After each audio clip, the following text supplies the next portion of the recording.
But let's get you some of the reactions that are coming in for now. I'm privileged to get to speak tonight on what is going on in our corrupt, tyrannical federal government that has weaponized law enforcement and so many other agencies. Because what is going on, what's happened today, is about a 9.9 on a Richter scale, 10 when it comes to political earthquakes, when it comes to being able to see what's going on and use what's going on. Donald Trump was criminally indicted in a politically motivated prosecution. This is wrong. This is dangerous. We're skating on thin ice as a country right now. I think we may be heading on our way to a national divorce. I'm running for president because I care about a national revival instead, but this is a step in the wrong direction.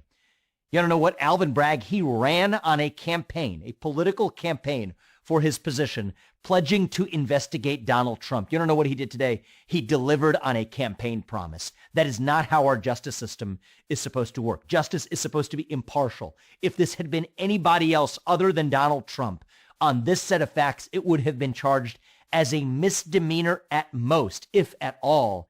We're witnessing American history. This is the first time a former president has been charged with a crime. So this is unprecedented. And the question is, are there other prosecutors throughout the country, like Special Counsel Jack Smith or Atlanta District Attorney Fani Willis, who are going to follow suit and charge Donald Trump with more serious crimes?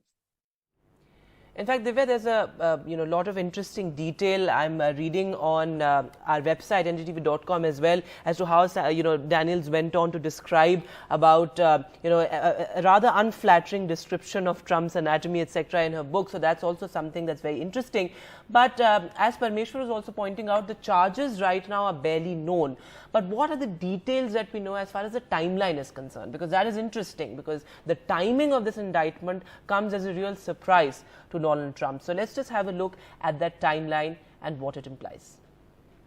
Former President Donald Trump has been indicted by a grand jury in New York City in a hush money scheme in which it's alleged he paid money to women who claim they had extramarital sexual encounters with him. This is an unprecedented moment in history. It is the first time a criminal charge has been brought against a former U.S. president. This case goes back to the 2016 presidential election, when it's alleged that Donald Trump and his allies paid hush money to porn actress Stormy Daniels in connection with her allegations that she had an extramarital affair with Donald Trump. It's alleged that Trump and his allies, including his former lawyer Michael Cohen, made a $130,000 payment to Ms. Daniels in order to keep her quiet about the alleged encounter. This is significant because it's the first time Donald Trump faces criminal charges in connection with investigations into his conduct. Those investigations shadowed his presidency through 2016 and beyond, and he faces increasing legal scrutiny in several other investigations, including one being conducted by the district attorney in Fulton County, Georgia, and a separate Justice Department investigation being led by a special counsel looking at his retention of classified records at his home in Mar-a-Lago in Florida and his efforts to overturn the 2020 presidential election.